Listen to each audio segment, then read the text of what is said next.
Mesdames et messieurs, bonsoir et merci car vous êtes de plus en plus nombreux à nous suivre. Avant de commencer, n'oubliez pas de cliquer sur le petit bouton rouge en bas de la vidéo si ce n'est pas encore fait et d'activer la cloche de notification pour ne rater aucune de nos prochaines vidéos. Le vendredi 17 février 2023, le Premier ministre, Choguel Kokala Maïga, à la tête d'une forte délégation ministérielle s'est rendu à Gao dans le cadre d'une visite de travail de 72 heures. Fier que tout le processus de cette mission soit assuré par les forces armées maliennes, FAMA, Choguel a soutenu que « tout pouvoir qui ne peut pas protéger son peuple ne peut pas être légitime ». Rarement, une si forte délégation ministérielle malienne s'est déplacée à l'intérieur du Mali, plus particulièrement au nord, depuis l'avènement de la crise sécuritaire en 2013. L'on se rappelle toujours du précède fâché effectué par l'ancien Premier ministre Moussa Mara en 2014 qui a causé un lourd bilan de 36 morts, dont 8 militaires et une trentaine de personnes, majoritairement fonctionnaires, fait otage à Kidal. Pourtant, c'est un hélicoptère de l'armée française qui a escorté le véhicule transportant le Premier ministre Moussa Mara entre Gao et Kidal. Moussa Mara estimait à l'époque que l'absence totale des représentants de l'État sur une portion de son territoire était une tache noire à sa souveraineté.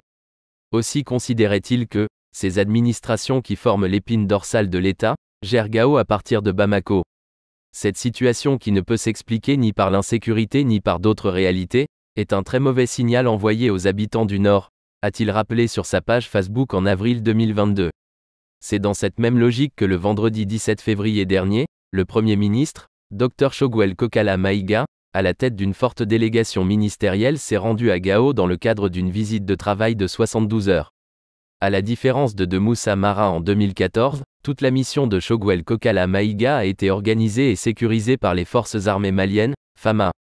Je suis venu vous remercier pour vos prières, votre soutien, votre courage, votre résistance, étaient d'ailleurs les maîtres mots-clés du chef du gouvernement de la transition pendant son séjour sur la terre des Askia. Comme d'habitude, il a rappelé, les circonstances de cette crise sécuritaire sans précédent que connaît le Mali, depuis une dizaine d'années.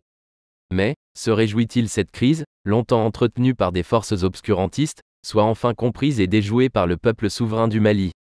Aujourd'hui, j'ai vu des Songoï, des Tamashek, des Peuls, des Bamanans, tous unis, a-t-il indiqué comme pour mettre l'accent qu'il n'y a aucun problème entre les populations.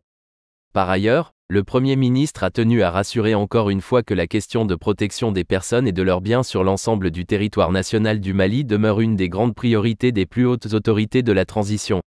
C'est ce qui explique d'ailleurs, selon lui, la vaste opération de rééquipement de l'armée entreprise par la hiérarchie militaire sous le leadership du col Assimi Goïta. Le plus important, c'est la population, a-t-il rappelé tout en soutenant que tout pouvoir qui ne peut pas protéger sa population ne peut pas être légitime, même s'il a été élu avec 100% des suffrages.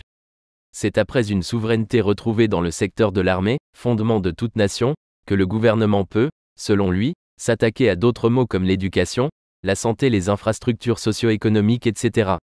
D'ailleurs, au programme de cette visite figuraient des remises de vivres aux populations, le lancement de la construction de plusieurs infrastructures routières et de développement, notamment, la construction de la route Sévaré-Gao, des tronçons Gao-Bourem-Taoussa ainsi que les travaux du barrage de Taoussa, etc.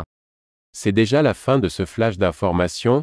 Donnez-nous vos impressions en commentaire, et abonnez-vous pour ne rater aucune de nos prochaines vidéos.